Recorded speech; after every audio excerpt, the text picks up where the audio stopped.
옴샬롬 샬롬 샬롬. 하나님 사랑합니다. 여러분 주 안에서 사랑합니다.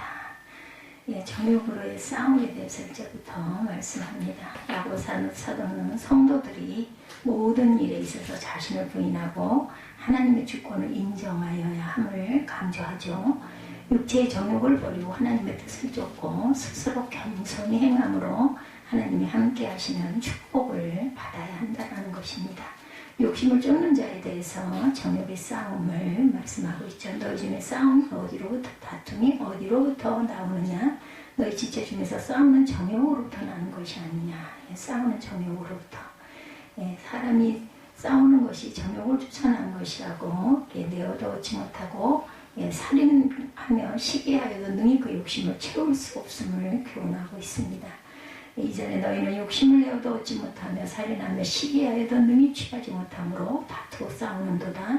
너희가 얻지 못하면 구하지 아니하기 때문이요. 또한 3절에 보면 구하여도 받지 못하면 정욕으로 쓰려고 잘못 구하기 때문이다.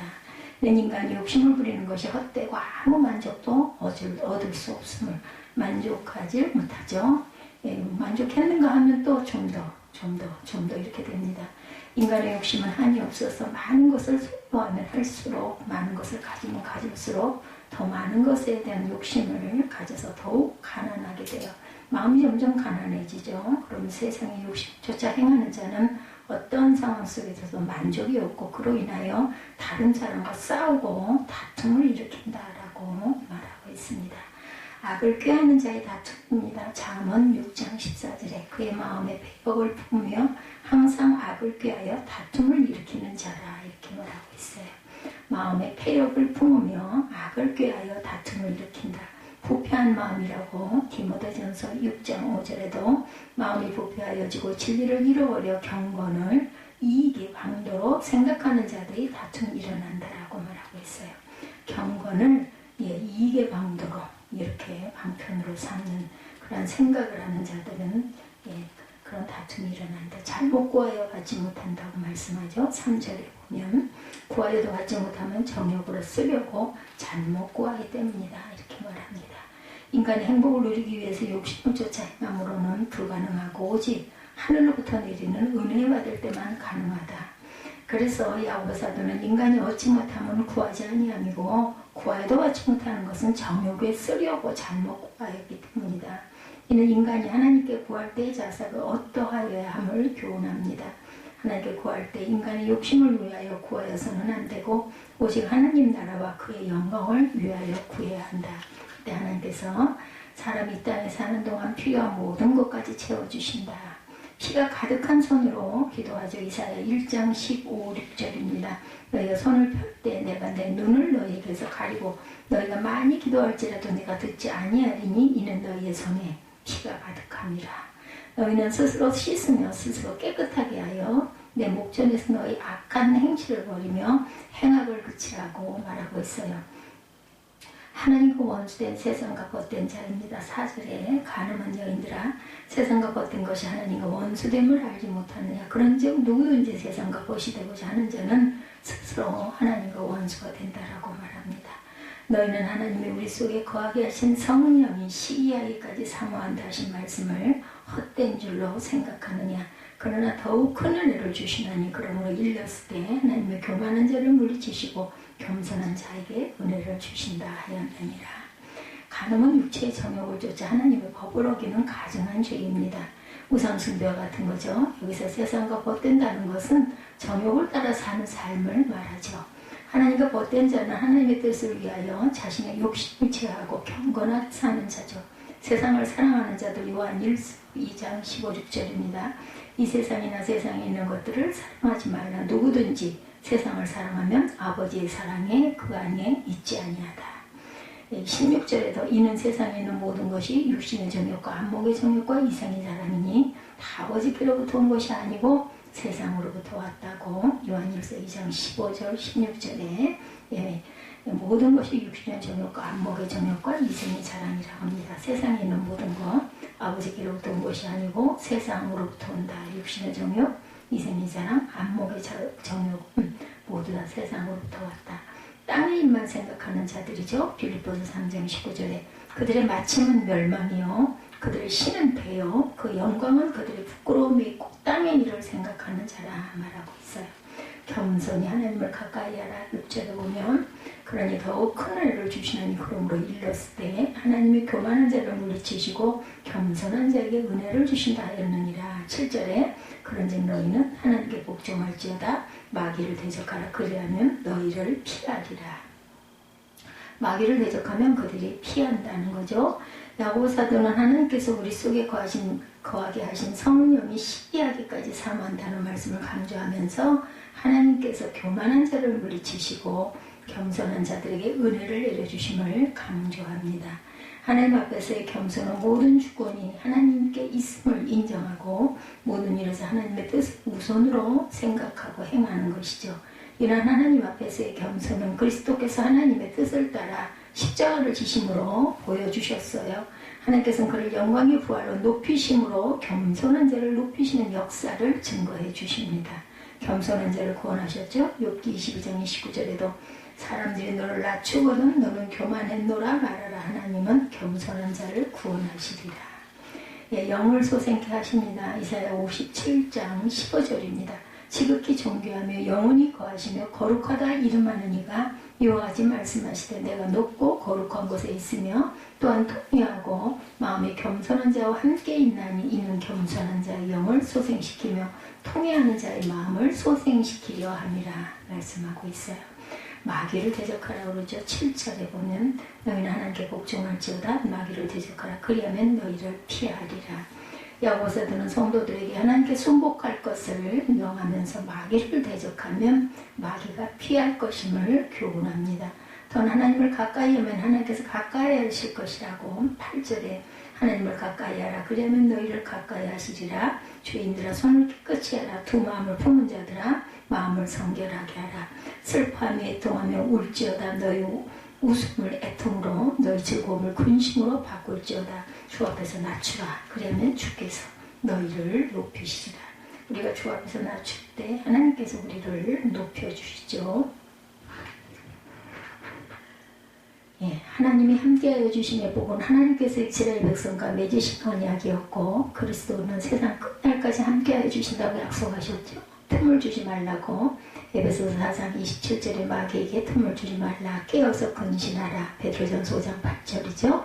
근신하라. 깨어라. 너희 대적 마귀가 우는 사자같이 두루다니며 삼킬 자를 찾나니. 스스로 낮추는 자를 높이시는 하나님입니다. 주 앞에서 낮추라. 그러면 주께서 너희를 높이시리라. 10절이죠. 야고보사도는 성도들에게 슬퍼하며 애통하며 울라고 하면서 그들의 웃음을 애통으로 즐거움을 근심으로 바꾸라고 말합니다. 이는 세상 것으로 인한 즐거움과 기쁨을 포기하고 하나님 앞에서 겸손하게 자신을 낮출 것을 명한 거죠. 예수께서도 애통하는 자에게 위로를 받는 복을 주신다라고 말씀하죠. 네, 산상수훈에서 마태복음 5장 4절에 겸손한 자를 하나님께서 위로하시고 승리케 하심을 교훈하십니다. 겸손한 자를 높입니다. 베드로전서 5장 6절에 그러므로 하나님의 능하신 손 아래에서 겸손하라. 때가 되면 너희를 높이시리라. 어린아이처럼 낮추라. 마태복음 18장 4절에 그러므로 누구든지 이 어린아이와 같이 자기를 낮추는 사람이 천국에서 큰 자라 말씀합니다. 겸손한 삶을 실천하라고 11절에 서로 비방하지 말라 그러죠. 형제들아 서로 비방하지 말라. 형제를 비방하는 자는 형제를 판단하는 자는 곧 율법을 비방하고 율법을 판단하는 것이라. 내가 만일 율법을 판단하면 율법의 주령자가 아니요 재판관이로다. 입법자와 재판관은 오직 한 분이시니 능히 구원하시기도 하시며 멸하기도 하시느니라. 너는 누구이기에 이웃을 판단하느냐. 하나님의 몫이에요. 그것은 야고보사도는 성도들에게 피차 비방하지 말라고 명하면서 형제를 비방하는 자는 형제를 판단하는 자는 율법을 비방하고 율법을 판단하는 것이다. 만일 율법을 판단하면 율법의 주림자가 아니고 재판자의 자리에 앉게 된다는 거죠. 예수께서도 남을 비판하는 자는 비판하는 것으로 비판을 받게 될 것이라고 말씀하시므로 비판하는 것에 대한 경고를 하셨어요. 야고보사도는 성도들에게 서로 비판을 금할 것을 명하면서 유일한 판단자는 입법자이신 하나님밖에 안 계시죠. 그러므로 형제를 판단하는 자는 하나님의 권위에 도전하는 죄를 범하게 되는 것이다. 이는 곧 하나님 앞에 교만한 죄를 범하는 것으로 망하는 길이죠. 하나님의 권위를 인정치 않고 교만한 죄를 범한 아담이 타락하여 모든 인류가 죄에 빠졌듯이 남을 판단하는 자도 그러한 죄에 빠져 멸망을 받게 되는 것이다. 다른 사람이 잘못을 범할 때 성도는 판단자의 자리에 서서 교만한 죄를 범하지 말고 겸손하게 자신을 살펴 자신도 동일한 죄를 범하지 않기 위하여 노력해야 한다. 비방은 악한 마음에서 나오죠. 누가복음 6장 45절에 선한 사람은 마음에 쌓은 선에서 선을 내고 악한 자는 그 쌓은 악에서 악을 내나니 이는 마음에 가득한 것을 입으로 말함이니라. 자기 눈 속에 들보를 보라. 마태복음 7장 3절입니다. 어찌하여 형제의 눈 속에는 티는 보고 내 눈 속에 있는 들보는 깨달지 못하느냐. 교만한 자의 헛된 장담 11절에 말씀하고 있어요.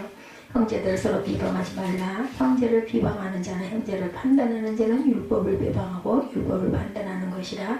내가 만일 율법을 판단하면 율법의 주님자가 아니요 재판관이로다.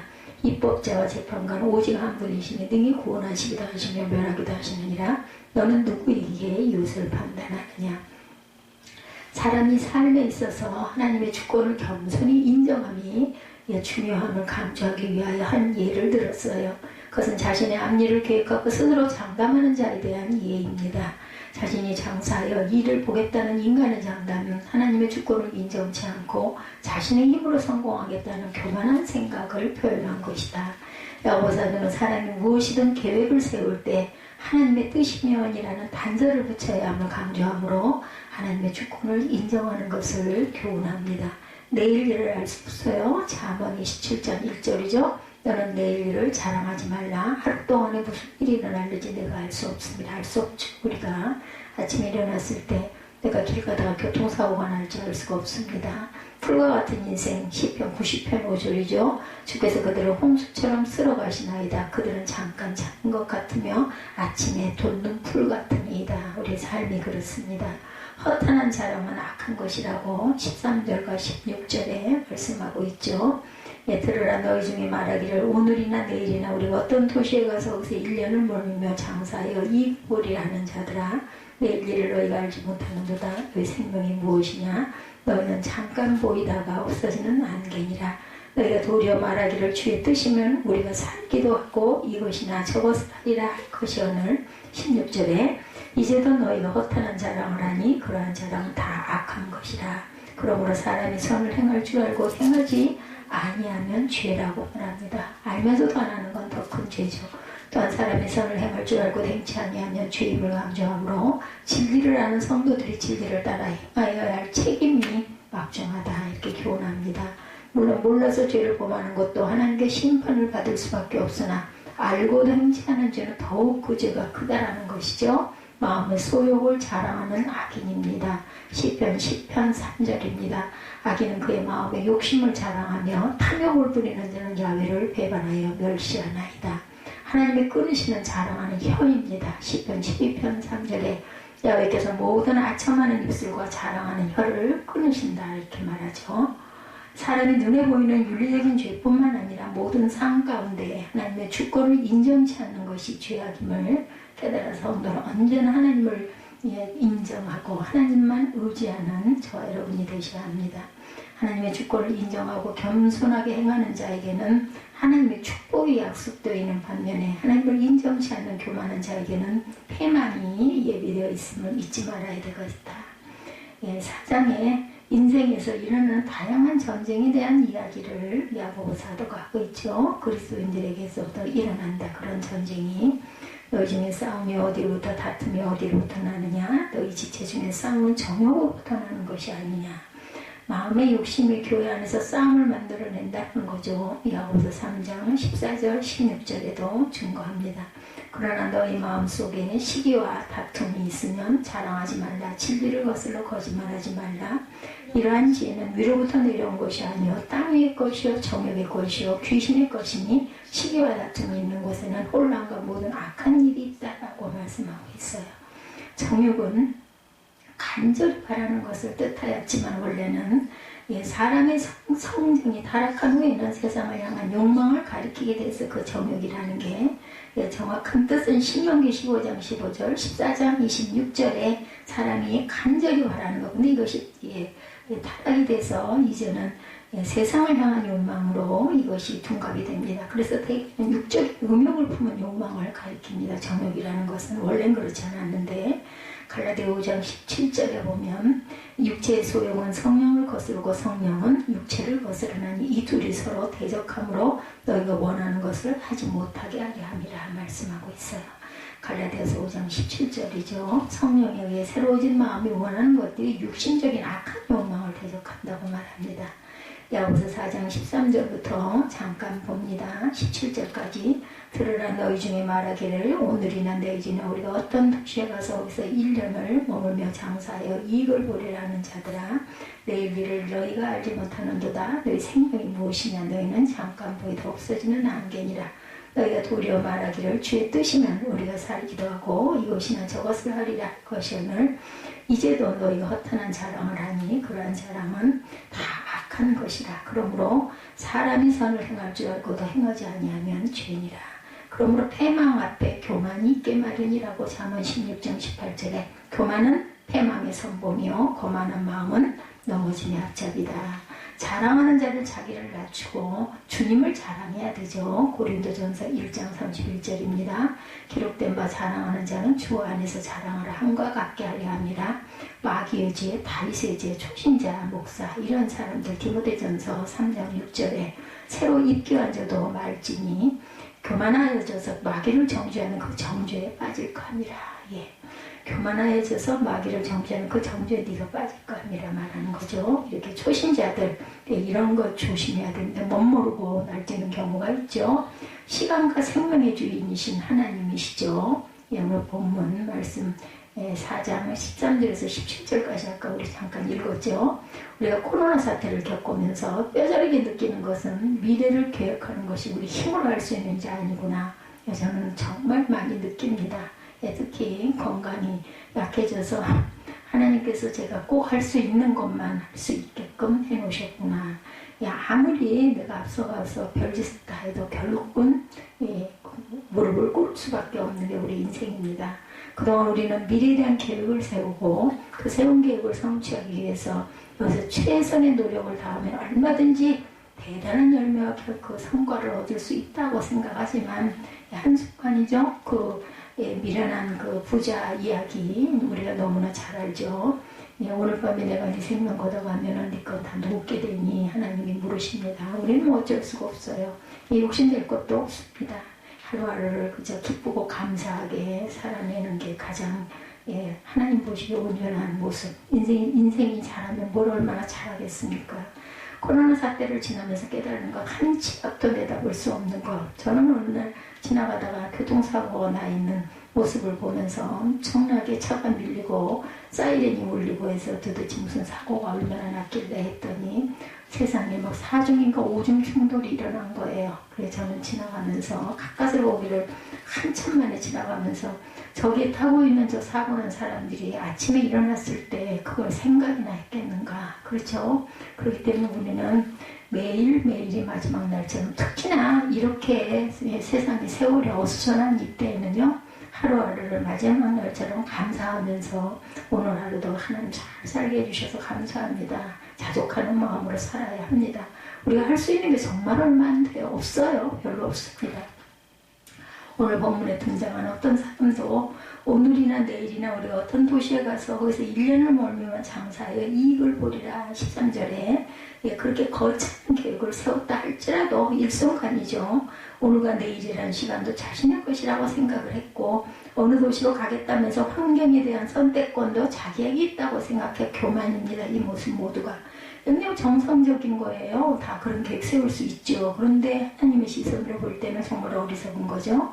1년을 머물며 장사하는 것이라는 기간에 대한 장기적인 계획도 내가 세울 수 있는 게 아닙니다. 세우기는 하죠. 세우고 가는 건 갑니다. 그런데 가면서 뭐가 잘못되고 자꾸 틀어지고 자꾸 막히면 깊이 묵상해보고 하나님의 시선으로 볼 줄 아는 그러한 지혜, 하늘의 지혜가 있어야 돼요.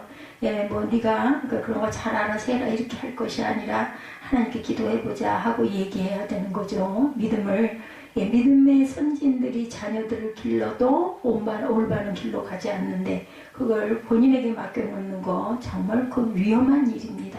예, 그러다가 한번 혼이 나봐야 정신을 번쩍 차리는데 그러기 전에 빨리 깨달아야 되겠죠. 예, 그거 아주 부족합니다. 예, 먼저 기도해보고 마음에 뭐 그렇게 무슨 대단한 기도가 아니다 할지라도 우리 그 조 실장이 그 딸 때문에 그 얘기를 할 때 제가 얘기를 해줘도 참 그 조 실장 좋은 점은요, 얼른 받아들이는 거, 그게 참 아주 보배와 같다라는 생각이 들더라고요. 다 맞다고, 바로 그거라고.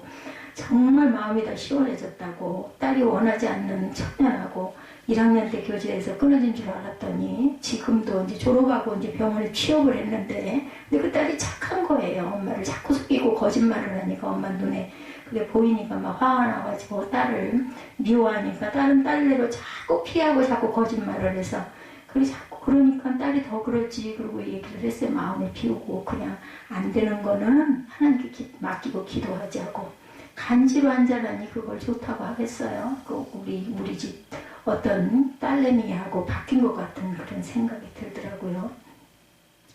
자, 이렇게 항상 우리가 내 눈앞에 있는 거는 정말 어렵습니다. 남의 건 얼른 보여요. 얘기하기도 너무 편하고 좋죠.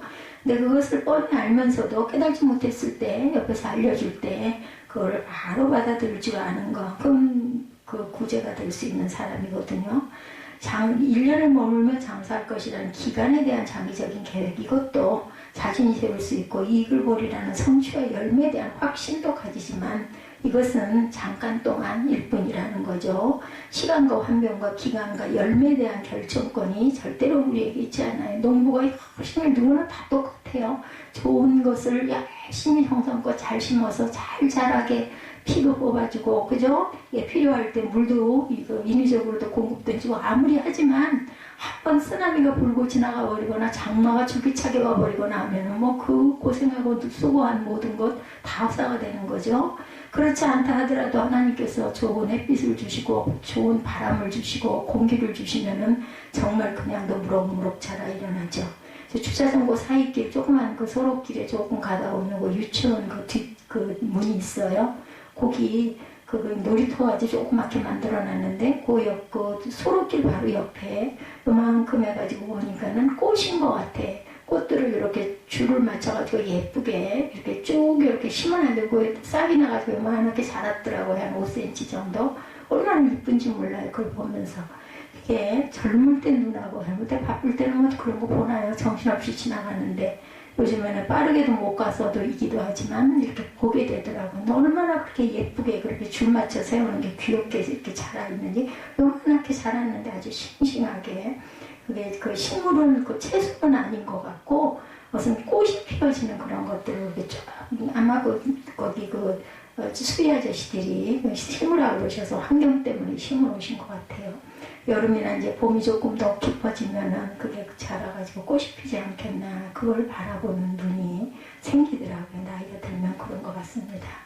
이렇게 사람뿐 아니라 우리도 마찬가지라는 거, 시간과 환경과 기간과 열매에 대한 결정권이 절대로 우리에게 있다고 생각하죠. 우리는 그저 뭐만 최선을 다하면 됩니다. 우리가 할 수 있는 최선에, 그건 하나님이 보시니까 아시니까 누구나 당연히 받아 누리는 것이라고 생각했지만 모든 건 잘 될 것이라고 그런 걸 바라보면서 계획을 하죠. 사람은 마땅히 이러한 계획을 세우고 계획을 성취하기 위해서 하루하루 살아가는 존재다 이렇게 배웠지만 요즘 이러한 기본적인 생각이 틀이 자꾸 깨지죠. 나이가 먹을수록 또한 자신감이 자꾸 없어집니다. 그걸 좀 알다 보면 예, 그렇습니다. 우리가 아무리 시간과 환경과 기간과 열매에 대한 계획을 세워도 내 계획대로만 되지 않을 수도 있다는 것을 항상 감안해야 되겠다. 지금 우리 환경도 정말 어렵죠. 미래의 시간이 어찌 될 건지 가늠할 수도 없습니다. 성취와 열매에 대한 기대도 확신을 가질 수가 없고 답답함을 끌어안고 살아가는 하루하루. 코로나 사태가 너무 오랫동안 3년이 넘어가게 가고 있어요. 그죠? 이전에 누리던 일상의 축복이 일상이 아니라 정말 특별한 축복이었다는 것. 정말 저는 마스크 쓰지 않고 아주 맑은 공기 아래 하루만 있어보면 얼마나 감사할까 하는 생각이 듭니다. 뭐 하늘이 파랗다라고 해도 보면 파란 게 아니라 뿌연 게 이렇게 끼어 있어요. 하늘은 오늘 참 날이 맑고 좋네 해도 절대 옛날에 그 하늘은 우리가 볼 수가 없습니다. 예, 정말 특별한 축복이었고 제가 그 시대를 걸어왔다는 게 얼마나 감사한지 그때 더 알았더라면 좋았을걸. 산골짝 가다가 보면은 바가지들이 어디나 있죠. 그래가지고 예, 물을 떠서 먹을 수도 있을 거 지금 절대로 안 되죠. 아무것도 없죠. 그런 것들이. 그것은 정말로 당연히 받을 것이 아닌 은혜로 받아 누렸다라는 그런 사실을 깨닫게 됩니다. 우리가 정말 범사에 감사할 줄 아는 저 여러분들이 되셔야 합니다. 시간과 환경과 기간과 열매에 대한 결정권이 정말로 하나님께 있지 우리는 정말 아무것도 아니다. 여기서 주신 땅에서 그냥 최선을 다해서 열심히 그 안에서 기쁨을 누리고 기뻐하면서 또한 기뻐하지 못할 어떤 일이 일어난다라도 그래도 이만큼이라도 감사합니다 하는 감사가 저 여러분의 삶이 되어야 합니다. 오늘 본문 말씀처럼 내일 일을 너희가 알지 못하는도다 14절에 말씀하고 있죠. 예, 야고보서도 5장으로 끝이 납니다.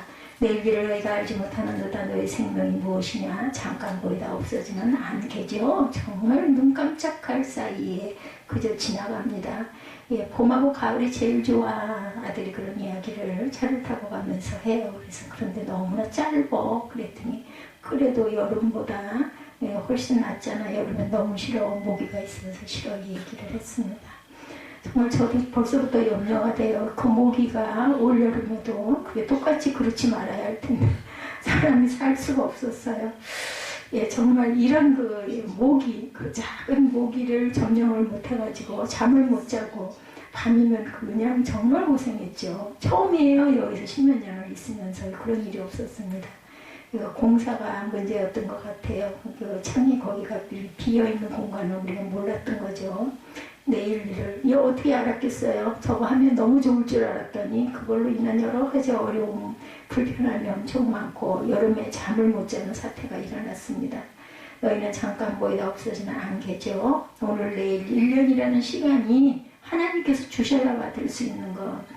요즘에 아주 안 좋아요. 낮에 수영을 하러 가다 보니까 할머니들이 안 가시고 오랫동안 머물고 계셔서 들어가면 사람들이 그득한 거는 뭐 그건 어쩔 수 없다 치고 씻으러 들어가면 그냥 그것들 보고 그냥 아이고 세상의 소리들을 해가지고 정말 민망하고 거꾸로 들어갈 수도 없고 뭘 감고 들어갈 수도 없고 어렵습니다. 처음에는 그냥 이렇게 얘기도 좀 하고 네 하고 그러기도 했는데 너무너무 자꾸 많은 사람들이 그러니까 참 그렇더라고요.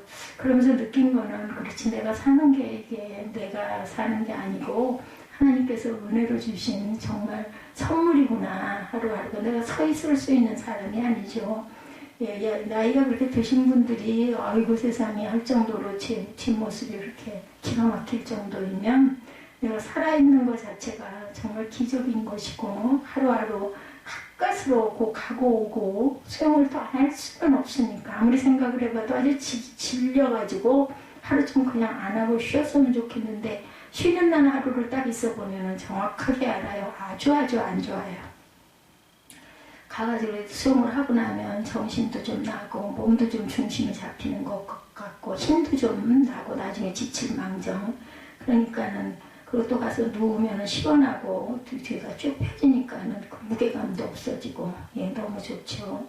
예, 그런데 팔다리가 고생을 해요. 몸은 가만히 있으니 얼마나 팔다리가 고생을 하겠습니까. 그래서 남들처럼 빠르지도 않으면서도 예, 그래도 2km 정도를 왔다 갔다 할 수 있다는 거 걸어서는 그렇게 못하죠. 아침 안개 같은 생명 동안 하나님의 허락하셔야 유지할 수 있음을 깨닫는다면 시간과 생명을 허락하신 하나님께 우리가 정말 감사해야 합니다. 건강할 때 감사할 수 있는 게 정말 은혜입니다. 예. 네, 눈에 보이는 감사의 조건이 마땅치 않은 오늘 같은 때, 그죠? 지난날을 생각하면서 시간과 생명을 주신 하나님의 은혜를 생각하고 감사해야 한다는 것을 우리가 사순절 기간이 사순절 우울하고 슬프고 아프게가 아니라 저는 기쁨이에요. 왜냐하면 부활의 영광이 있다는 걸 알기 때문에 예수께서 그 십자가의 고난의 길을 각오하시고 결심하시고 기도하신 기간이라는 것에 동참은 정말 함께 그 주님의 마음을 감사하면서 가야 되지만 그게 결코 절망스럽지 않잖아요. 왜냐하면 부활의 영광이 있기 때문이죠. 돌아보면 우리는 하나님의 시간을 빌려 쓰는 존재죠. 날마다 하나님으로부터 새로운 호흡과 생명을 허락을 받아야 살아가는 존재. 숨을 쉬는 거, 예, 우리 심장이 뛰는 거, 이 모든 게 내가 할 수 있는 게 절대로 아닙니다. 내 몸 안에 있지만 또 내 안에서 무슨 일이 일어나고 있는지를 몰라요. 내 몸 아닌데도.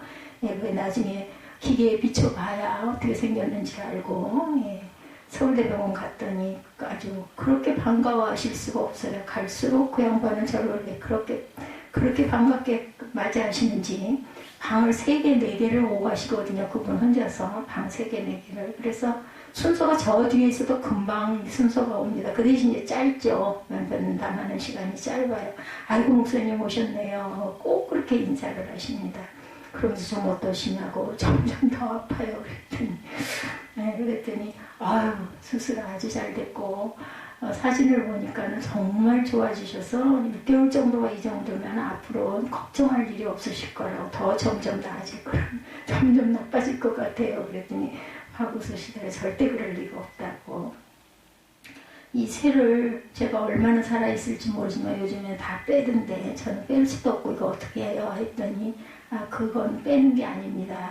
빼지 않습니다. 라고 얘기하시더라고요. 한두 개라야 빼죠. 어떻게 빼겠어요? 그 수술 어떻게 합니까? 2번 했다가는 남지를 못할 것 같아요. 하나님이 걷어가시면 남는 게 없고, 하나님이 정리하시면 우리는 그냥 속 털고 올라가야 할 연약한 존재. 너무 연연하지 마십시다. 정말. 이건 제 자신에게 하는 얘기입니다. 연연하지 맙시다. 단순하게 간단하게 사는 게 좋습니다. 개나리 거침 하나 정도만 있으면 얼마나 좋을까.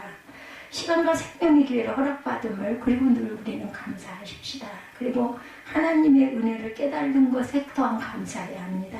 누가복음 12장 17, 8절 어리석은 부자죠. 내가 곡식 쌓아둘 곳이 없으니 어찌할까 하고 이르되 내가 이렇게 하리라. 내 곳간을 헐고 더 크게 짓고 내 모든 곡식과 물건을 거기 쌓아두리라. 이런 계획을 세워보면 그게 어찌 되겠어요? 그 내 곳간, 내 곡식, 내 물건이라는 강한 소유의식을 드러내고 있죠. 이렇게 자기 것을 주장하는 사람은 절대로 감사가 나올 수가 없어요. 염려가 되죠. 이거 어떻게, 이거 집어가면 어떻게, 이거 썩으면 어떻게, 또 그러지 않겠어요? 소유의식은 축적으로 이어지고, 축적은 절대로 인간의 욕심을 절대 채울 수가 없습니다. 또 좀 더 있으면 좀 더 하게 되죠. 채워지지 않는 욕망은 언제나 불평과 불만으로 가득하기에 하나님께 감사하지 못합니다. 가진 것이 없어서 감사하지 못하는 게 아니고요. 곳간을 새로 지어야 할 정도로 많은 것을 가졌지만 이것도 이거 지어야 할 텐데 또 이제 염려가 또 생기는 거죠. 흔히 있는 사람이 더해라는 말들 많이 하죠. 이는 가진 사람이 더 인색한 것은 욕심을 덜어내지 못하기 때문이다. 이를 다른 말로 하면 욕심 있는 사람은 베풀 수도 없고 감사할 수도 없다라는 거죠. 또한 안타까운 것은 어리석은 부자는 영과 욕을 구분할 줄을 모릅니다. 내가 내 영혼에게 이르되 영혼아 여러 해 쓸 물건을 많이 쌓아두었으니 평안히 쉬고 먹고 마시고 즐거워하자 하면서 영혼의 쉼을 물질로 해결할 수 있을 것이라고 생각하지만 천만의 말씀이죠. 축적하고 먹고 마시고 쾌락을 즐기면 영혼도 즐거울 수 있다고 여깁니다. 그러나 우리 영혼은 먹고 마시는 것으로 만족하지 못합니다. 오직 하나님의 말씀과 하나님의 위로하심과 하나님과의 동행으로만 만족할 수 있다는 사실을 그들은 깨달지를 못하죠. 그거 왜 해? 그러죠. 이렇게 벌어서 잘 먹고 잘 살고 잘 쓸 수 있으면 이걸 누려야지 왜 그 짓을 하고 앉아서 미련하고 바보같이 괜히 뭐 해가지고 죽서 갖고 뭐 누구에게 좋은 일에 이런 식으로 인간적인 생각을 하는 거 깨달지 못하는 거죠. 다른 말로 감사는 물질로 하는 것이 아니라 믿음으로 하는 것이죠. 결국 어리석은 부자에게 내려진 심판은 어리석은 자요. 오늘 밤에 내 영혼을 도로 찾으리니 그러면 내 준비한 것이 누구의 것이 되겠느냐. 20절이죠. 즉 소유와 축적의 계획을 세우고 영원히 먹고 마시고 즐거움을 누릴 것이라는 인간의 소유, 인간의 시간, 인간의 생명이 결국 하나님의 것임을 분명하게 보여주고 있어요. 하나님이 거둬가시면 남는 것이 없고 누릴 것이 없음을 깨닫게 됩니다. 이것을 일찍 깨닫는지 아니면 영원히 깨닫지 못하는지 차이만 있을 뿐이에요. 그래서 저와 여러분은 정말 복된 자들이라는 거. 일찍 깨닫는 사람은 지금 받아 누리는 시간과 생명에 대해서 감사하는 것이고 깨닫지 못하는 사람은 시간과 생명을 자기 것이라고 생각하면서 감사하지 못하고 왜 이밖에 안 돼? 왜 이렇게밖에 할 수가 없어? 이런 걸 염려하고 있다 합니다. 그런 의미에서 욥이 주신 이도 야유시오 거둔 시도 야유시오니 욥기 1장 21절이죠. 이 고백, 성숙한 믿음이죠. 이런 하나님의 전적 주권을 제대로 고백할 수만 있어도 내게 있는 모든 것이 주께로부터 왔고 내가 살아가고 있는 모든 것이 하나님의 은혜로 사는 것이고 훗날 하나님께서 오라 하시면 모든 것을 그냥 내려놓고 미련 없이 내려놔야죠. 가야 할 연약한 존재임을 겸손히 고백한다면 내가 지금 살아있는 이것도 내가 사는 것이 아니죠. 내 안에 계신 주님이 나를 살게 해주시는 것이라는 것을 감사하게 됩니다. 교회라는 공간에 앉아있는 것 자체가 정말 감사한 거죠. 누구도 신경 쓰지 않고 예배할 수 있는 공간 주신 건 비록 조그맣고 초라하고 제가 여기 생활을 하고 있다 보니까 눈에 조금 보기 안 이쁜 것들이 많이 있을 수도 있지만 창고도 없고 광도 없고 하다 보니까 그래도 감사하고 산개가 죽은 사자보다 낫다고 전도서 9장 4절에 말하죠. 비록 코로나 사태를 겪으며 힘든 시간을 보내고 있지만 생명과 호흡을 이어갈 수 있으니 감사다. 정말 감사해요. 저는 특별히 뭘 잘 이렇게 하는 것도 없는데도 하나님께서 그래도 수욕하게 하시고 아침에 일어나게 하시고 요즘엔 좀 잠도 곧잘 잡니다. 자야지 하고 마음 먹고 오전에는 실패를 했지만 수영 다녀와서 엄청 피곤하더라고요. 좀 자야 예배를 기쁘게 드릴 수 있겠는데 했더니 좀 자고 일어날 수 있게 해주시고 또 밤에 또 잠이 안 오는 대로 내일은 또 부담이 없는 날이니까 그냥 새벽까지 눈을 뜨고 있어도 좋고 그죠? 그러다가 또 좀 잠을 주시면 조금 자면 좋고 뭐든지 밤에 낮에 하는 것들을 밤에 할 수 있게 환경을 만들어 두는 게 좋죠. 놀고 앉았는 건 아니니까 시간을 바꿔야지 어쩌겠습니까. 차라리 죽는 게 낫다고 절대로 말하지 마십시다. 생명을 허락하신 하나님을 모욕하는 거죠. 빌어먹을 수만 있어도 감사라는 마음을 우리가 가져야 합니다. 항상 하나님께서 살려놓으셔서 호흡할 수 있는 것만도 감사다. 이것이 생명을 연장시켜 주시고 우리를 모든 산자들 중에 들게 하시면서 다시 한번 소망을 갖게 하시는 하나님께 감사하는 믿음의 삶이다. 아까 낮에 며칠 만에 우리 유집사한테 어떻게 좀 나아졌느냐고 수영을 조금이라도 가서 시도를 좀 해봤냐고 했더니 어저께 가서 걷기 하러 갔다가 아주 정말 와가지고 완전히 초죽음이 돼가지고 아주 죽을 뻔했다라는 이야기를 하면서 상처 때문에 수영을 어떻게 하겠느냐고 제 생각이 문득 나더라고요. 수술로 보면 비교할 수도 없는 수술인데 저는 한 달 조금 넘어서 수영장을 갔거든요. 수영을 시도를 했던 게 어떻게 보면 많이 무모하지만 하나님의 은혜구나 하는 생각이 들었어요. 같은 공간 장례식장에서 누구는 영안실에 누워있고 누구는 조문을 하는 자리에 서 있음을 볼 때 장례식장 가면 그런 생각을 많이 하게 되죠. 정말 인생이 더덥구나 하는 생각을 많이 합니다. 그래서 누가 집안에 장례가 나서 몇 번만 장례식장을 왔다 갔다 하다 보면은요 굉장히 마음이 잔잔해지고 경건해지고 자신을 돌아보게 됩니다. 화장터에 가면 죽는 이는 불 속으로 들어가고 살아있는 사람은 밥을 먹으러 갑니다. 삶과 죽음의 방향이 다르죠. 근데 우리도 또한 언젠가 그 자리에 있기도 하죠. 산자의 편에 선 것을 감사해야 하고 시간의 기회를 허락받았음을 또한 감사해야 합니다. 우리가 감사하지 못하면 허탄한 자랑을 하려는 마음 때문입니다. 즉 로또를 맞고 돈벼락을 맞아서 감사할 수 있다는 허탄함에 빠지니까 결국 감사하지 못하죠. 왜 이것밖에 없어? 왜 이것밖에 이만큼이나 주셨네? 이걸 감사하게 되지 않을까 싶습니다. 오늘 본문에 그 허탄한 자랑은 다 악한 거라고 말씀하죠.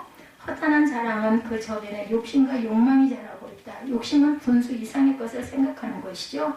사람이 본수 이상을 바라보면 그때부터 감사를 잃어버립니다. 왜냐하면 마음에 불만이 있잖아. 왜 이거밖에 없어? 자꾸 이러다 보면 옛날 어른들이 사람을 위를 보고는 못 살고 아래를 보며 살아야 한다고 말씀하셨어요. 위를 쳐다보면서 비교를 하기 시작하면 자격지심에 빠지고 자괴감에 시달리고 감사의 마음을 잃어버리기 때문입니다.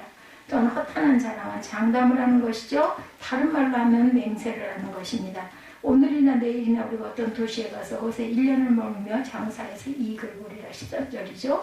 만일 성공하지 못하면 내 손에 장을 지지고 성을 갈겠다 이런 말들을 많이 합니다. 그런 말 하지 말라는 거죠. 자기 힘으로 모든 것을 이룰 수 있다는 교만함이 담겨 있다는 것. 이런 사람들은 성공을 해도 자기 능력과 노력으로 성공할 것이라 생각하니까 하나님이 안 보이는 거죠. 감사를 못하게 된다. 그러다가 붙든 녀석은 혼이 납니다. 붙들어 놓은 녀석은. 근데 그래 너 하고 싶은 대로 해라. 그냥 방치를 하면 그냥 내버려 두죠. 잘 먹고 잘 살 것 같은데 어느 순간 병이 찾아오게 되고 어느 순간 재산이 날아가게 됩니다. 한뜻 벌어서 쌓고 쓰지도 못하고 누리지도 못하고 모아놨던 거 콩 날아가 버리고 아니면 부도가 나거나. 사람이 앞으로 일을 어떻게 알고 장담하겠는가. 그저 하루하루를 은혜로 살아가고 있는 거죠. 코로나 사태를 통해서 큰 소리 친다는 일을 이루는 것이 아님이 정말 뼈저리게들 아마 많이들 느끼실 거예요. 잠언 16장 1절에 마음의 경영은 사람에게 있어도 말의 응답은 야훼께로부터 옵니다. 확실합니다. 사람이 마음으로 자기 길을 계획했을지라도 걸음을 인도하시는 이는 여호와이시니라. 잠언 16장 9절이죠. 제비는 사람이 뽑으나 모든 일을 작정하기는 야훼께 있느니라. 그래서 우리가 제비를 뽑지 않습니까? 근데 그 제비를 뽑은 걸 가만히 묵상을 하고 자꾸 기도할 때 일로로 제가 자꾸 읽습니다. 그 사람 생각을 하면서. 그래도 뭐 어쩜 그렇게 적당한 말씀만 주셨는지 정말 기적 같다라는 생각을 합니다. 잠언 16장 33절이죠. 모든 일을 작정하기는 야훼께 있느니라. 하나님이 우리를 아시기 전에 창세 전에 우리가 해야 할 일, 가야 할 길을 알고 계세요. 그런데 하나님께서는 우리가 자율적으로 하기를 원하지 억지로 하기를 원하지 않으십니다. 다만 너 내가 하기로 해야 할 거를 알려줬는데 너 잘하고 있니? 라고 물어보시는 거죠. 그걸 잘 행하고 갔을 때 칭찬을 받는다라는 거. 하나님의 전적 주권을 인정하고 하나님만 오직 의지하는 저와 여러분 되십시다. 무엇보다 무릇 마음의 교만한 자를 여호와께서 미워하신다. 잠언 16장 5절이죠. 허탄한 자랑을 늘어놓지 말라고 합니다. 교만은 패망의 선봉이요 거만한 마음은 넘어짐의 앞잡이니라. 잠언 16장이 아주 좋은 말씀들만 쭉 이렇게 있네요. 하나님 앞에 겸손히 무릎을 꿇고 너의 행사를 야훼께 맡기라. 그리하면 내가 경영하는 것이 이루어지리라. 잠언 16장 3절입니다. 우리 안에서 성취되도록 우리가 늘 기도해야 되겠죠. 말씀을 읽고 또 읽고 또 읽고 또 읽어도 익숙하기는 하지만 저는 외우지를 못합니다. 그렇기 때문에 꼭 봐야 됩니다. 수동과 교도소 차이 우리 아시죠? 둘 다 갇혀 있어서 폐쇄된 공간이고 매일 반복된 일과대로 움직여야 하는 자유가 제한된 곳이에요. 일정한 시간과 노동으로 자신을 쳐서 또한 복종시키는 곳이기도 합니다. 두 군데 다. 그런데 교도소와 수도원의 다른 점은 수도원은 감사를 고백하는 곳이고 교도소는 원망과 불평으로 가득 차 있는 곳입니다. 다른 말로 하면 나의 심령을 원망과 불평으로 가득 채운 교도소를 만들 것인지 매 순간 감사를 고백하는 수도원으로 가꾸면서 살 것인지 내가 내 꽃밭을 만드는 거죠. 내가 하는 겁니다. 누가 그렇게 만든 게 아니에요. 우리 가정을 교도소로 만들 것인지 수도원으로 만들 것인지 깊이 묵상해 보십시다.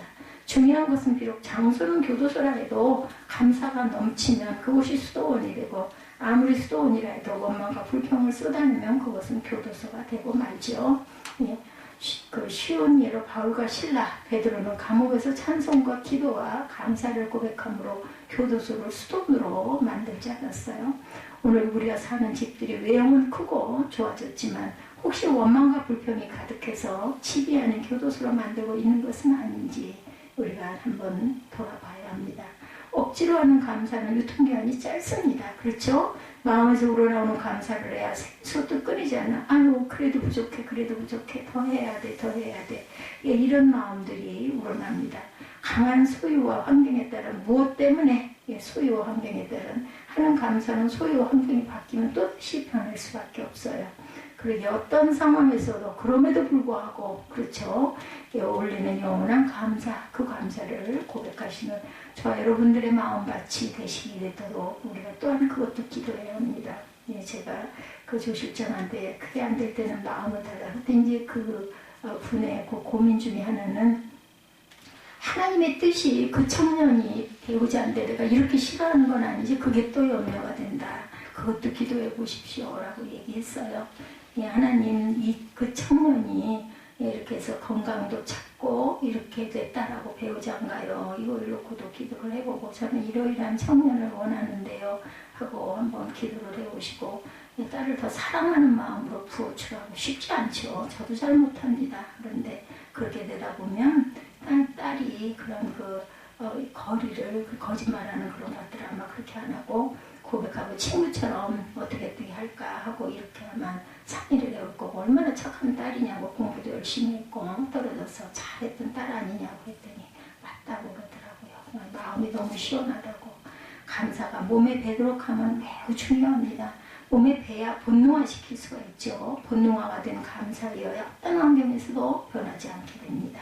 하나님께서 찬미를 찬미하시면서 매번 보시기에 좋았더라는 긍정적 감사의 고백을 하셨어요.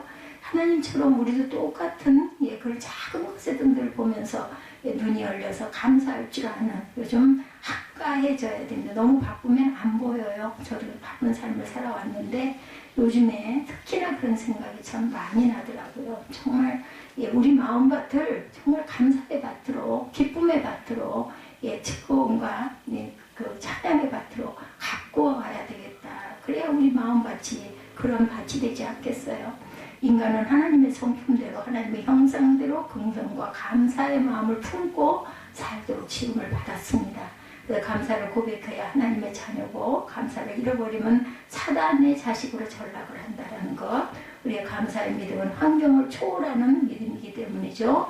바라기는 코로나의 악한 기운을 감사의 선한 기운으로 이겨내고, 그게 아마 그 바이러스도 그냥 그런 곳에 찌들려 있는 사람들에겐 더 많이 갈 것 같아요. 그저 긍정과 감사의 그런 기운으로 가지고 있을 때 그런 바이러스가 왔다가도 그냥 넘어갈 수 있지 않겠나. 허락받은 시간과 생명으로 범사에 감사하는 삶을 살아야 되겠죠. 억지로는 살 수가 없어요. 가야 될 때는 가야 합니다. 감사하는 자에게 감사의 조건과 감사의 일을 많이 허락해 주실 줄로 믿고 항상 감사하고 쉬지 말고 감사하고 범사에 감사하는 복된 저와 여러분들이 되시기를, 그래서 주변에 많은 따뜻한 그런 기운을 끼치는 그런 저와 여러분 되시기를 주님의 이름으로 축복합니다.